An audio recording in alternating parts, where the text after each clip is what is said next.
Wasallam, para ulama, para sahabat, para ulama arif billah, segala arif billah, guru-guru kita dan tuan pengarang kitab ni. Moga-moga Allah Ta'ala bagi dan kurniakan kepada kita istiqamah. Kita baca kitab ni, kita menghayati serta beramal dengan isi kandungan kitab ni. Bukan kita nak cari pangkat, bukan kita nak cari nama, bukan kita nak cari darjat, tapi kita nak cari redha Allah Ta'ala. Dan kita nak rasa macam mana mereka rasa sehinggalah sampai mereka menjadi ahlilah.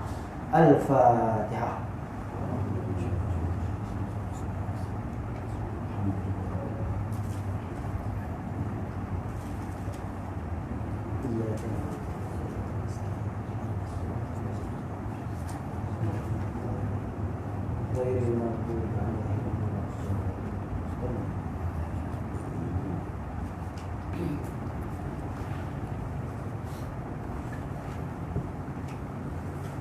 Minhajul Abidin ila jannati Rabbil Alamin.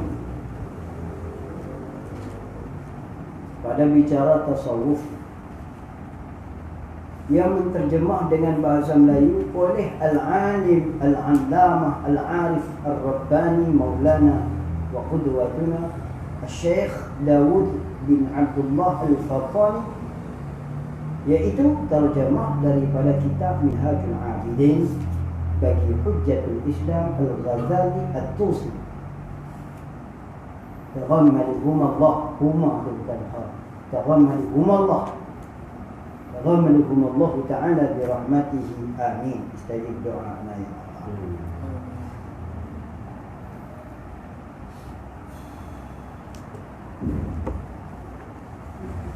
Kitab Minhajul Abidin.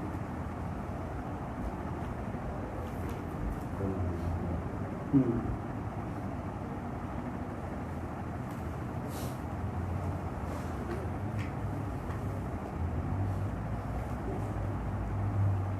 kitab ni antara kitab yang agak besar juga lah dalam bidang ilmu tasawuf untuk kita merasai.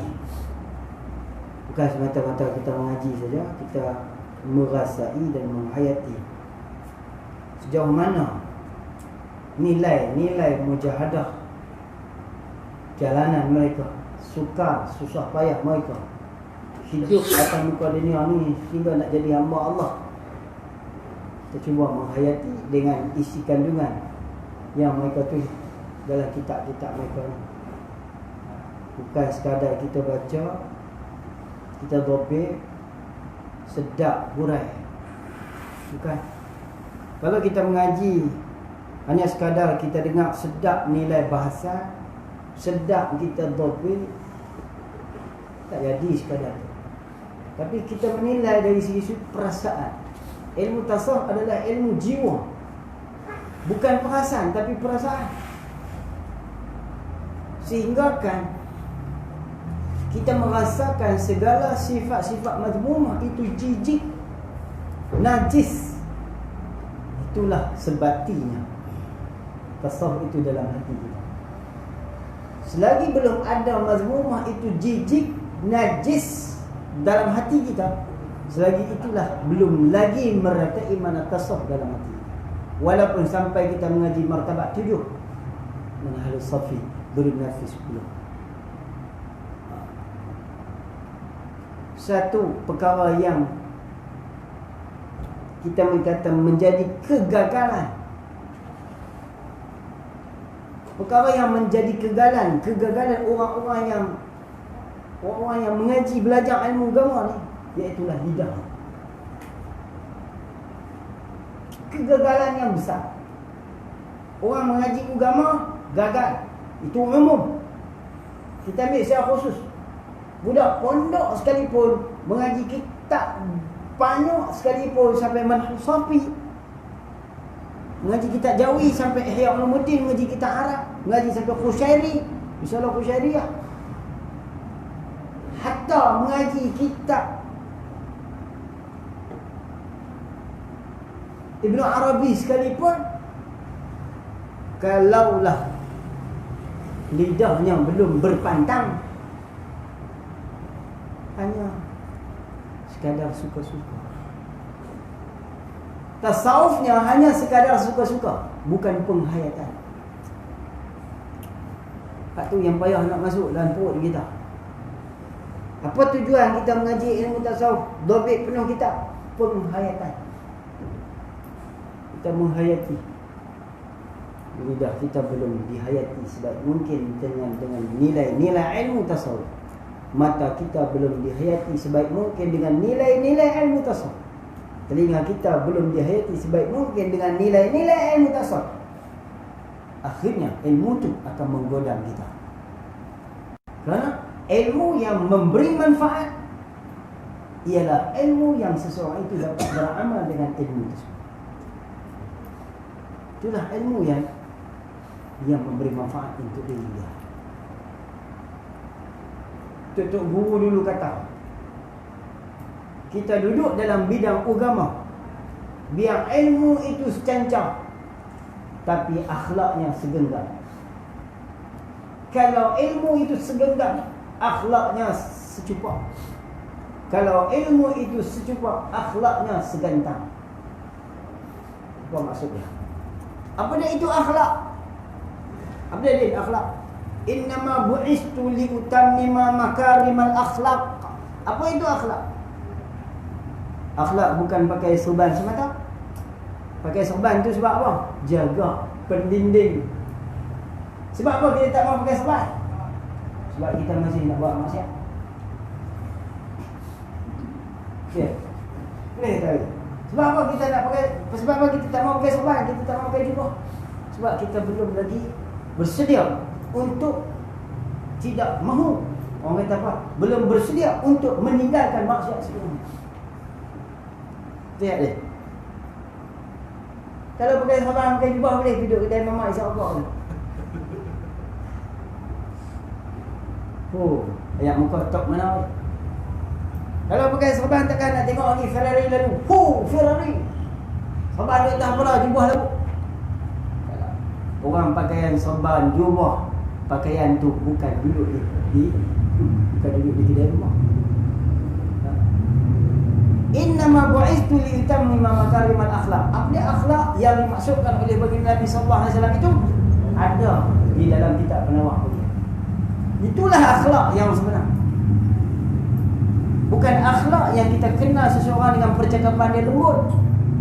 Bukan akhlak yang kita kenalkan seorang itu dengan kemasyhuran dia. Bukan akhlak yang kita kenal seorang itu dengan kepintaran dia. Bukan akhlak yang kita kenal seorang itu dengan kehebatan dia. Oh, dia ni orang yang berakhlak. Bukan. Akhlak itu selama mana tidak ada ujub dalam hati dia, selama mana tidak ada riak di dalam hati dia, selama mana tidak ada takabur dalam hati dia, selama mana tidak ada mazmumah dalam hati dia, itulah akhlak. Selama mana anggota zahir dia tidak dinajisi oleh dosa, itulah akhlak. Pasal apa hampa tak mau mengaji kitab nama, nak mengaji kitab hikam. Nampak? Kenapa? Itu bukan akhlak. Akhlak apa yang ada dalam kitab? Orang yang tak pernah mengaji kitab penawar bagi hati, buh ambil dalam. Orang yang tak pernah mengaji kitab penawar bagi hati, dia tak ambil jalan untuk nak mengikuti akhlak seperti yang disarankan oleh baginda Nabi Muhammad sallallahu alaihi wasallam.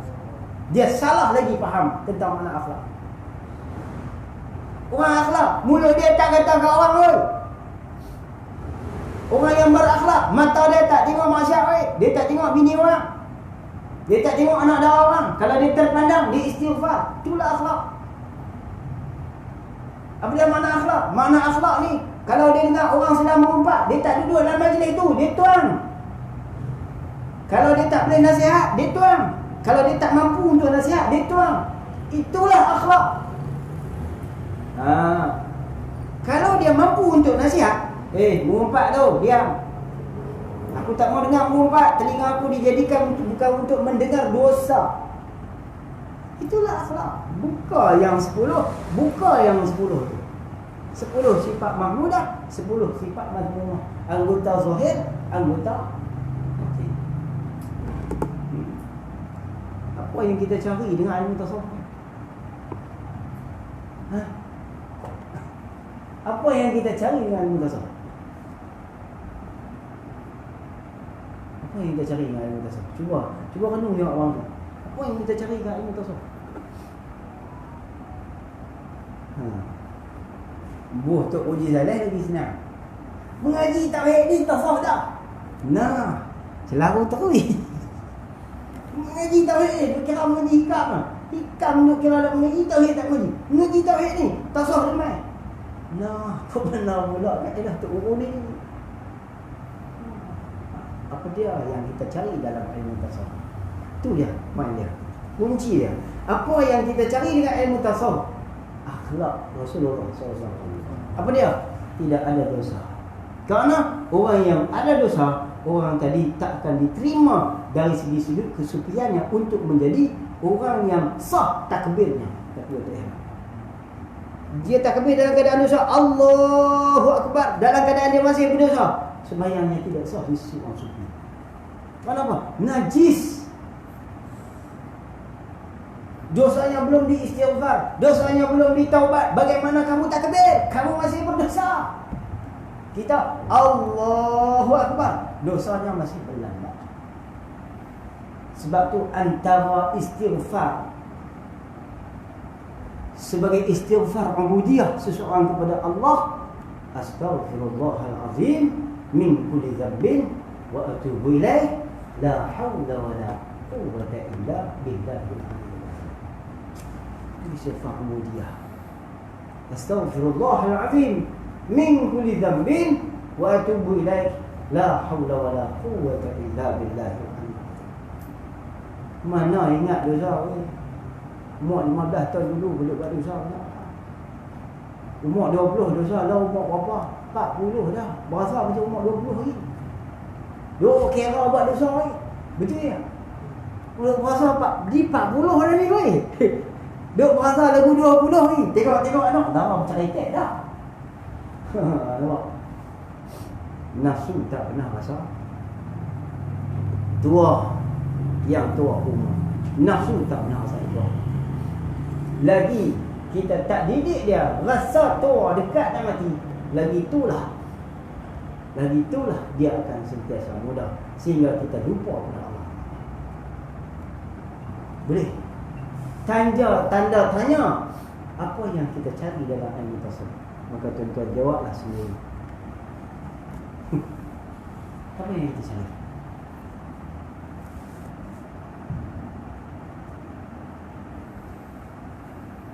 Apa yang kita cari pada rumah yang besar?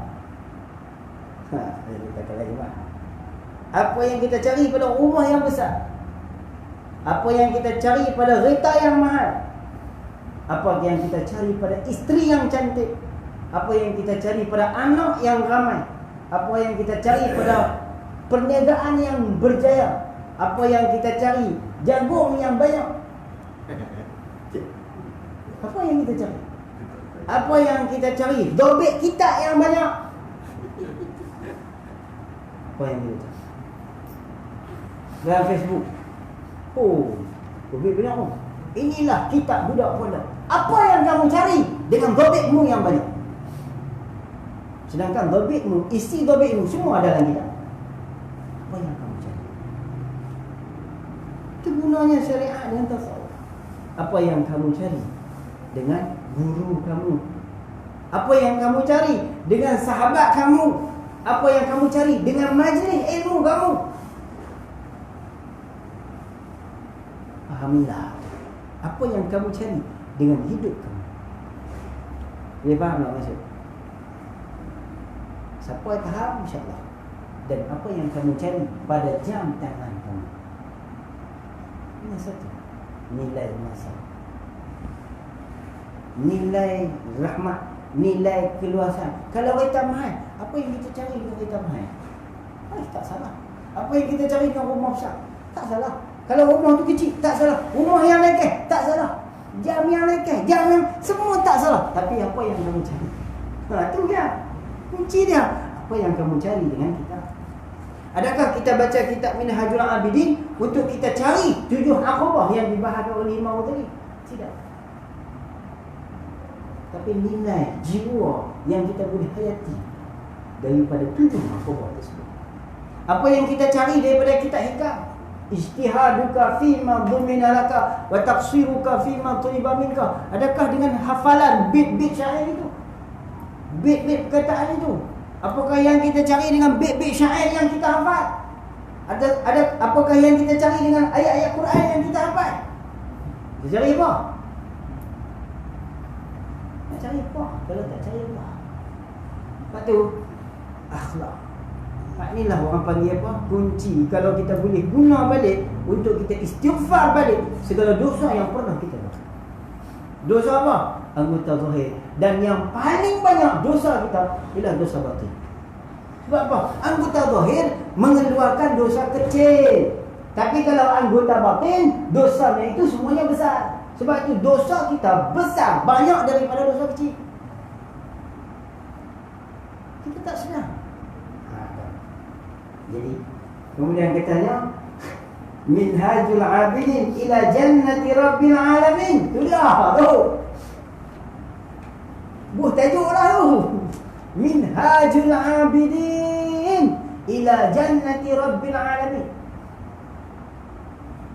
Orang rajin mengaji, dia nak tahu pergi mana?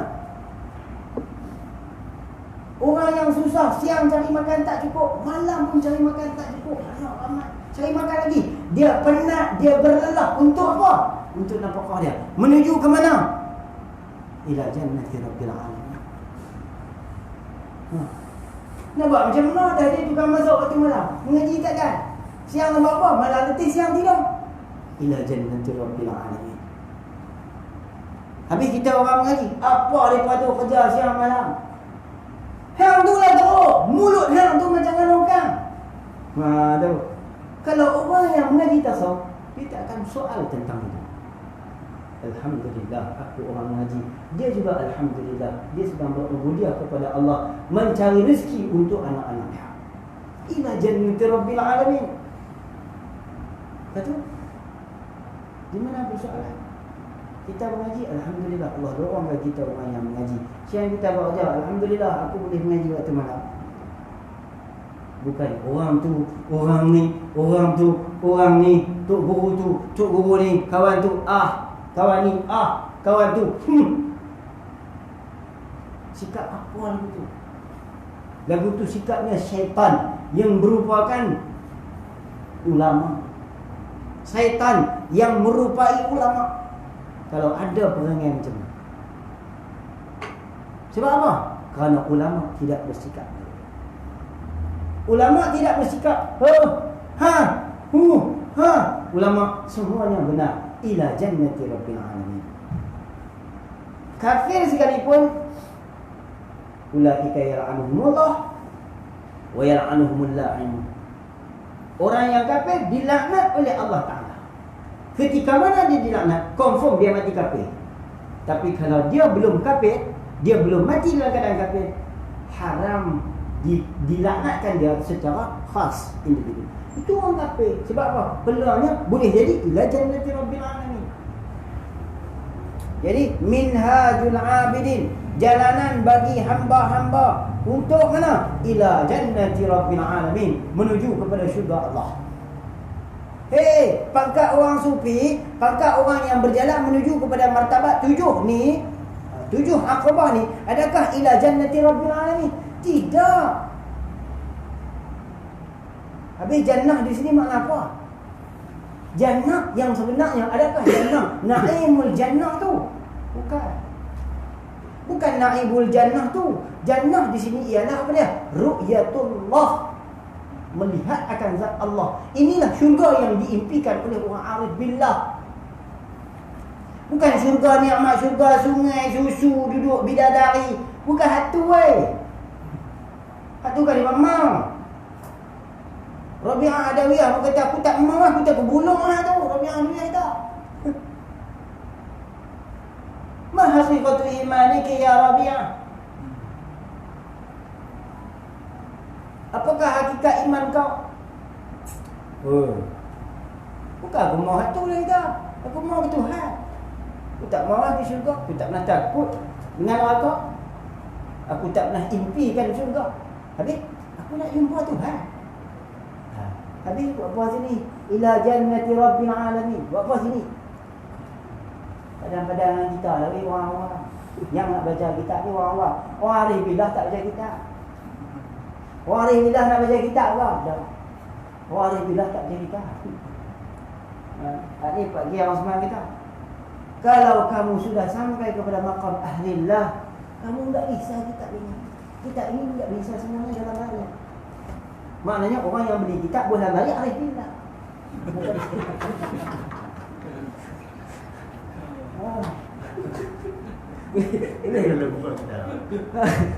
Orang yang beli kitab boleh dalam hari arif billah tu. Kalau orang awam buka kitab. Orang yang arif billah tak buka kitab. Dia beli kitab pun dalam hari macam saya. Ini Pak Kiai dah. Pak Kiai kata orang yang arif billah enggak bisa, enggak butuh kepada kitab. Tak perlu. Habis ini siapa? Kita lah ni. Ila jannati rabbil alamin. Kita lah ni. Sebenarnya ni, hampa nak masuk syurga, hampa kena mengaji kitab ni. Bukan nak jadi ahlillah. Cari redha Tuhan dulu. Dalam asbab dunia. Cari redha. Pada bicara tasawuf ni bila sofa yang menterjemah dengan bahasa Melayu oleh al-alim, al-arif, al-alim, orang yang ada ilmu, al-allamah. Ni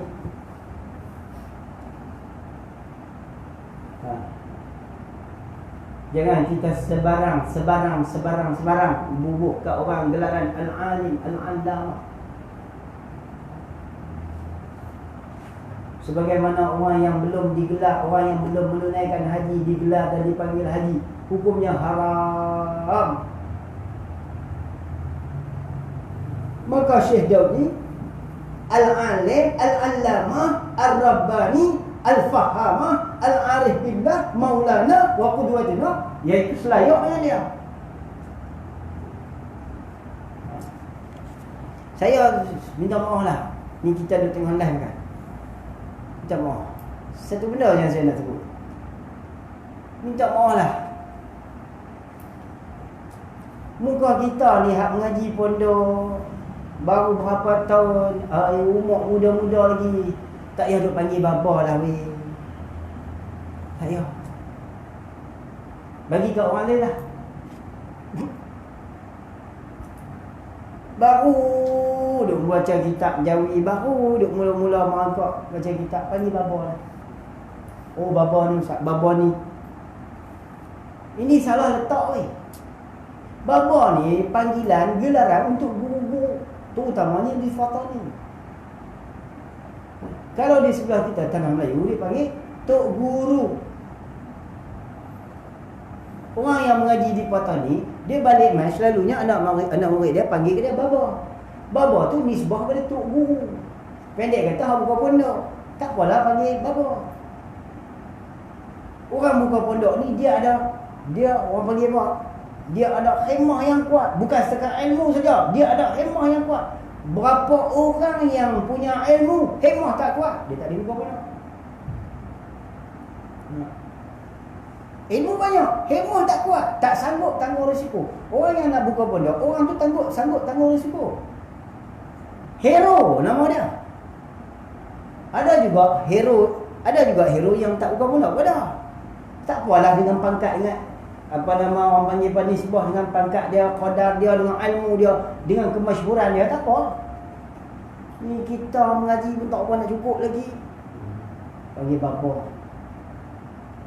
Nampak lah? Gelaran tu penting tu, jaga. Jangan sampai gelaran tu dinilai murah. Betul tak? Betul tak? Lah. Benda hak mahal jangan kita buat agak murah. Pasal apa? Pasal dah banyak dia jadi murah. Siapa kita kata apa? Datuk. Oh, datuk lah ni boleh kata mahal lagi. Sebab apa? Hanya orang tertentu lah. Tapi kalau dah semua pakai datuk, tak ada mahal lah. Babalah Cina selalu dia cakap di pondok ni, Dia kalau dia orang panggil ceramah di universiti, dia akan ceramah bagi semangat dekat pelajar-pelajar ni mengaji menuntut ilmu ni sampai peringkat universiti, sampai ke peringkat PhD, bukan degree semata. Bila dah ramai, kalau dah semua graduate yang keluar tu semua ada PhD, agak-agak benda tu mahal ke murah? Tapi boleh keluar tak PhD? Sebab tu PhD tetap kekal mahal. Sebab apa? Bukan semua graduate yang mampu keluar dengan gelar PhD. Sebab kita mengaji kedoktoran, mengaji doktor degree mana nampak apa? MA tak nampak apa, BA pun tak nampak apa lagi. Dia kena duduk PhD. PhD baru reti nilai ekstrak tak ekstrak semua tu bincang siap. Tak nampak bawah ni, tak nampak. Ada cerita sat lagi saya cerita hari ni.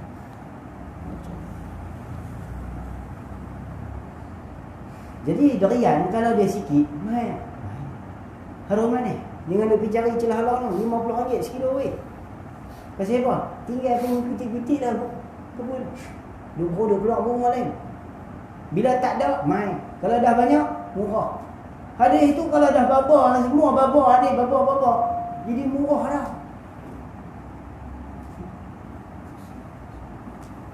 Kak Umar bin Ali pun pergi babah ni kan hebat.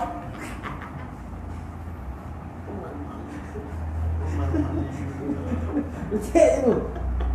Ada dia panggil bapa. Baru ngaji pondok 5 tahun, baru beli tiket bas nak pergi Yaman, panggil bapa. Kalau otak kan. Faham tak tu? Faham ke tak faham? Nilai tu bagi ada ilmu, bagi ada nilai. Saya cukup tak setuju. Tak panggil kat aku bapa, aku tak marah lah. Ustaz. Lafaz ustaz selayaknya dengan lafaz ustaz orang yang menghafal hadis 6,000 hadis serta dia mengingati turuk hadis, sanad hadis. Kalau satu matan itu punya 7 sanad, dia ingat semua 7 sanad itu, serta dia menghafal 6 hadis secara ingat, baru dipanggil ustaz. Habis kita panggil ustaz apa? Ustaz Durawi kot diam boleh lah.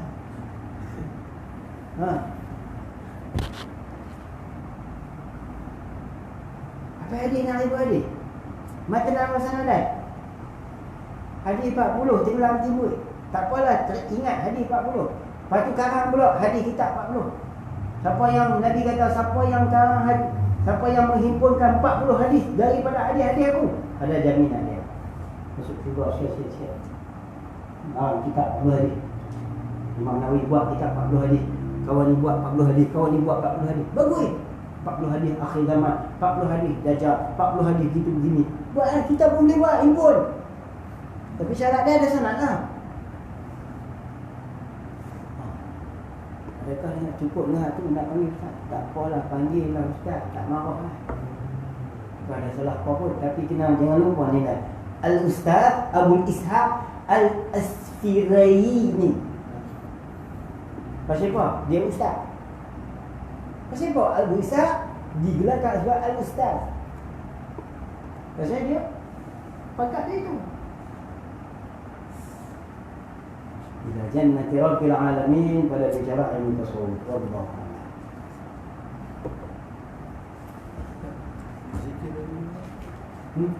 Astagfirullahaladzim min kulli dhanbin.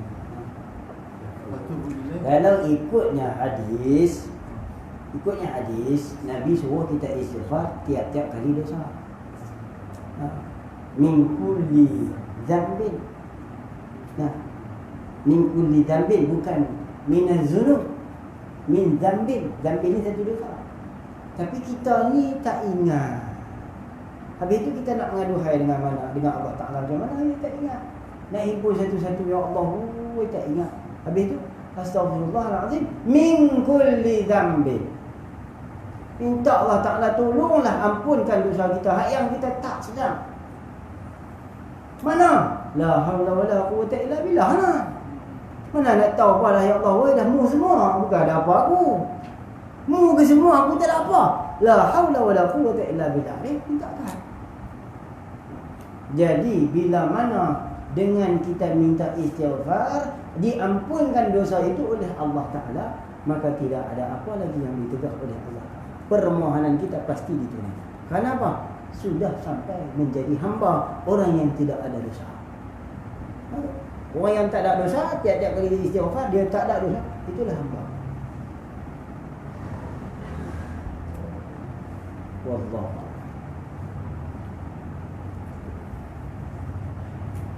dia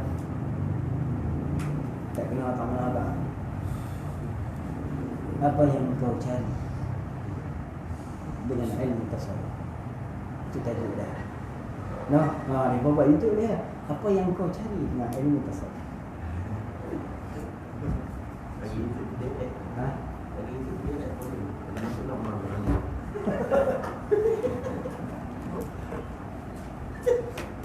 Kita Malik. Itulah. Senang lah, poin dia satu lah. Allah SWT. Apa yang kau cari dengan ilmu tasawuf? Dan ilmu tasawuf tu bukan ilmu perasaan, tapi perasaan. Perasaan tasawuf bukan tasawuf. Ni Ustaz Damian sebut lah. Hang duk perasaan tasawuf bukan tasawuf tu. Dia perasaan dia, bukan tasawuf. Dia perasaan. Dia batin. Dia menzahir batin yang dizahirkan. Batin yang boleh dinilai secara zahir. Tapi kadang-kadang tak nampak. Ada ketika dia juga lah. Wallahu a'lam. Subhanallah. Bismillahirrahmanirrahim. Bismillahirrahmanirrahim. Allahumma 'allimna ma jahilna wa dhakkirna ma nasina Allahumma ahdina wa akrimna bittaqwa jamilna bil 'afiyah Allahumma faqihna mustaqim. Allahumma ij'al jam'ana hadha jam'an marhuma wa tafarruqana min ba'di. Sallallahu ala sayyidina Muhammad wa ala alihi wa sahbihi wasallam. Walhamdulillahi rabbil alamin. Taqabbalallahu minkum. Astaghfirullah.